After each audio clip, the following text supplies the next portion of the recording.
Okay, let me give you my read on the room. The two big stories here to come out of the first real college football weekend of the season, with all apologies to last weekend, which was like a Fugazi weekend, but this is like a real weekend.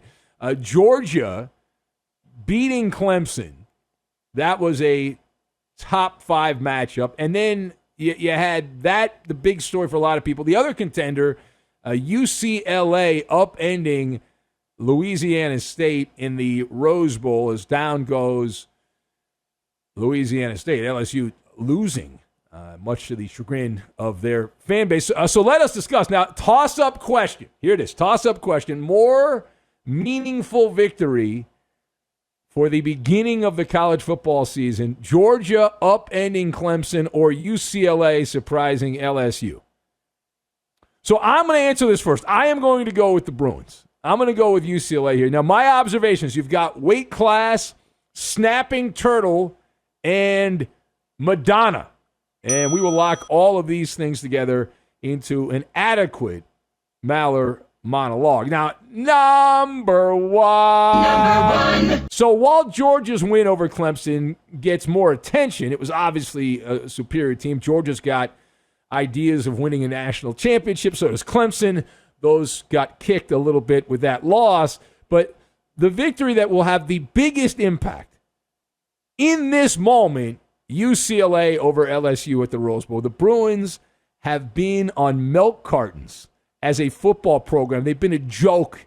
They've needed hacks on the radio to support them and pump them up when they're not that good. They don't deserve that. An absolute punchline for many, many years. Chip Kelly, who has been struggling to even tread water in the Pac-12. In fact, you could say since he went to Philadelphia in the NFL, had a little success after leaving the Pacific Northwest, and then he went out to the 49ers. He was the coach when Colin Kaepernick began his protesting routine, and Chip was the head coach in San Francisco. But he's most known as the Oregon Ducks coach, the high-flying Oregon Ducks, who are a distant memory from his time there based on what he has done since he left Oregon, and no victory this week in college football as important as UCLA's. It's not just that they won, it's how they won. Styles make fights. This is not your daddy's UCLA team. This is not your daddy's Oregon Chip Kelly type team. That was more of a rugged performance, which is something that the big knock on Chip Kelly was the way they scored a bunch of points, the Ducks, back in the day, and even in the NFL with Philadelphia, but it's not sustainable. Well, the style of play that UCLA had at the Rose Bowl over the weekend was sustainable, and they can thank Jim Harbaugh in Michigan, the transfer, the running back, Zach Charbonnet, with a powerhouse out of the backfield there for that offense. 117 yards. UCLA averaged almost 5 yards per carry, 4.5 yards per carry. They had 210 yards on 47 carries.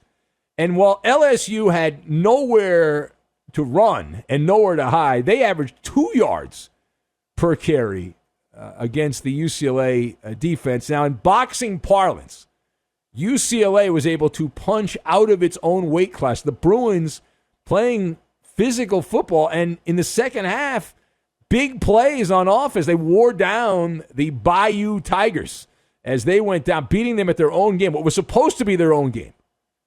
And going into this matchup, you would say it's seemingly impossible for a soft Pac-12 school to go against an SEC team of name value and beat them at that style of play. And guess what? It happened. It happened. And UCLA's quarterback, Dorian Thompson-Robinson, who was bad against Hawaii the week prior, struggled against Hawaii, was able to take advantage of that LSU defense, some giant holes there, the Baton Rouge-based defenders. And he only completed 9 passes, but had 260 yards. He averaged over 16 yards per pass attempt against the LSU defense. Now, the second thing here, the better story in the losing locker room, we admit that, from over the weekend, Ed Orgeron, the, do I say embattled coach of the Tigers there, taking a lot of flack for his squad looking unprepared, coming off a 5-5 season. 5-5 season last year. The Tigers were actually favored in this game at the Rose Bowl. LSU favored by 2. The criticism about this performance is fair game. The SEC teams are supposed to be rough and tough and ready to go. And this has been the way it's been for the better part of over a decade now, where they've shoved around Pac-12 opponents, and they'll have to wear the dunce cap back to Baton Rouge because, yikes. I mean, that looked more like some of those old Ole Miss teams. Not that Coach O was at Ole Miss that long, but that was a very blah performance. And now he's also been taking a bunch of social media pushback, and that's part of the story here, the big mouth LSU. For that, I will actually defend Coach O, right? In case you missed that part of the story, I'll get you caught up to speed. So as the LSU traveling party was walking down the tunnel, the buses dropping them off, walking down the tunnel there at the Rose Bowl, as Coach O was walking in on a blistering hot day in Pasadena, flanked by some local Louisiana deputies. It's college football tradition, right? Local law enforcement travel with the team. And I don't know if those were state troopers or local to Baton Rouge. Doesn't really matter. After initially giving the old thumbs up signal to some LSU fans, Coach O then pointed in the direction of a Bruins supporter who was giving him some flack. We've come to learn that the trash talk was over Orgeron's time at USC and some comments he had made in the past about UCLA. Anyway, the Cajun Fred Flintstone morphed into a common snapping turtle and snapped back.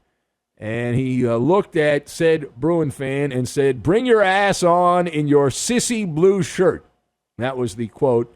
And that is a quote that will live in infamy, as it turned out that sissy blue shirt did not really affect UCLA from winning the game. It became a rallying cry, from what I understand, in Westwood. And within minutes right after that happened, a marketing slogan was born: T-shirts, hats, coffee mugs, you name it. Now, I have no problem with Coach O getting into it with a heckler. Now, they do say you're not supposed to feed the trolls. It creates more trolls. But in this case, it was rare and appropriate. It was acceptable. A football coach is not supposed to be a doormat or a punching bag. And the confrontation was initiated, and Coach O, using some gumption, he was able to hold the line. All right, final point. So in terms of the big picture here, the old winners and losers of the college football weekend, yet again, Nick Saban and Alabama are in the winner's circle, flexing with a impressive performance over Miami. And I am old enough to remember when Miami had great teams every year, and I've heard rumblings, Miami's back. Well, they got smoked. They got absolutely smoked. But watching Alabama, it's like an old Madonna song. They were able to strike a pose yet again. They lost 10 players to the NFL draft. 10! 8 in the first 38 players selected. And it's a clearinghouse. It's a factory. It's an assembly line is what it is. And the Crimson Tide's reports of their demise were greatly exaggerated. The defense suffocating to Eric King, the Hurricanes quarterback, and Bryce Young, these guys, every year there's somebody new at Alabama. This is 3 years in a row now. They went Tua, Mac, and now Bryce. Bryce Young, he struck a pose as he tossed his hat into the very top of the early Heisman positioning with 4 scores and 344 yards. So that was right up there. Penn State, a tip of the cap for clobbering Wisconsin, their defense. The Nittany Lions, it looked like they had 12 or 13 players on the field. And as we mentioned, Georgia, their defense, this Nakobe Dean, there's a guy that's going to be making an S-load of money in the NFL, inside linebacker who was wrecking havoc all over Clemson, whose offensive line looks like it was like first time they'd met each other, the offensive line there. And this is the epitome of a sideline-to-sideline linebacker, dominator, force multiplier. Now the losers, which is also a great, you have winners, you got losers. This Spencer Rattler guy, this quarterback for Oklahoma, I was reading some of the mock drafts and looking ahead to next year's NFL draft and who are the hot shot quarterbacks. Always spend some time focused on that. And this guy, Spencer Rattler, had on all the look aheads, the peekaboos to the NFL draft, Spencer Rattler's at the top. He was outplayed by the Tulane quarterback, Michael Pratt. The Sooners won the game, but Tulane had the ball with a chance to take the lead in the final minutes. And Spencer Rattler looked terrible. Now, you say, well, it's first game of the year, working out the heebie-jeebies and all that.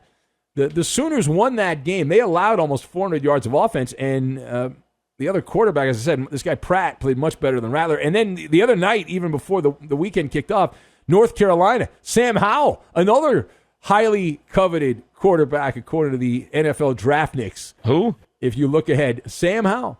Never heard of him. From, I think, from that boat that went missing on Gilligan's Island. Anyway, he was not doing the hokey pokey. He was not doing the hokey pokey against Virginia Tech as Mac Brown and the Tar Heels take it in the shorts there over the weekend. So I do want to circle back, though, to Brian Kelly and Notre Dame.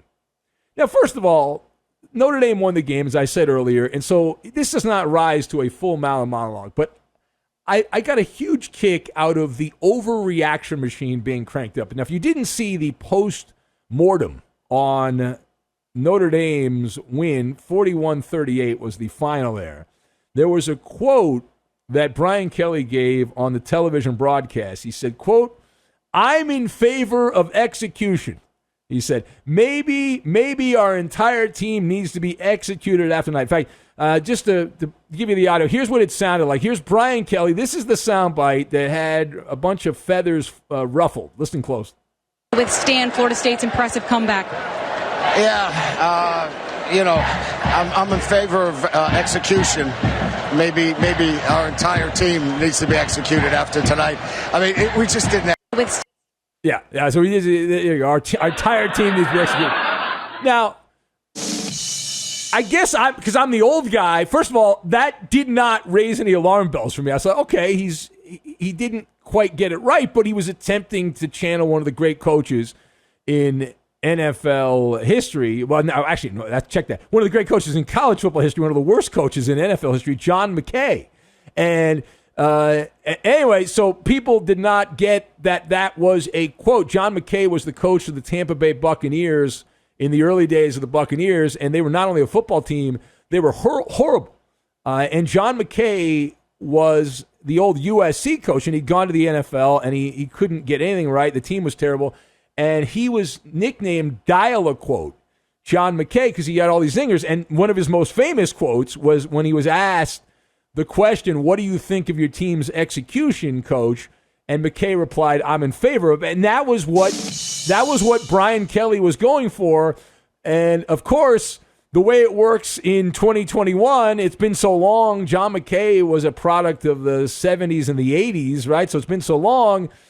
And Kelly then had to come back and clarify the comment and explain to the dum-dums who don't know the context. Now, he didn't deliver it properly, but still, if you've watched any of NFL films over the years, any of the history of the NFL, it's one of the most famous quotes a coach has said in NFL history. And Kelly had to come out and clarify that he was kidding, and he said, quote, "I was being tongue-in-cheek. It wasn't funny. I was making a joke about it. It was taken seriously. Are you people crazy?" Close quote from Brian Kelly. Coach Kelly, let me, the second part of this, yes. First of all, social media is completely a bunch of wackadoodles, right? Everyone overreacts. The media has a field day because they love it, and they can get quotes of dumb people, and they can use the megaphone and highlight what stupid people say, and it gives them a platform. And so, yes, that's not a reflection of the general population. At some point, the media, big corporations will realize it's a very small sample size of what's actually going on in the real world. And most grown-ups, most adults say, well, John, that's a quote from John McKay, that the coach at Notre Dame, Brian Kelly, was just having some fun. That's it. And instead, he has to issue an apology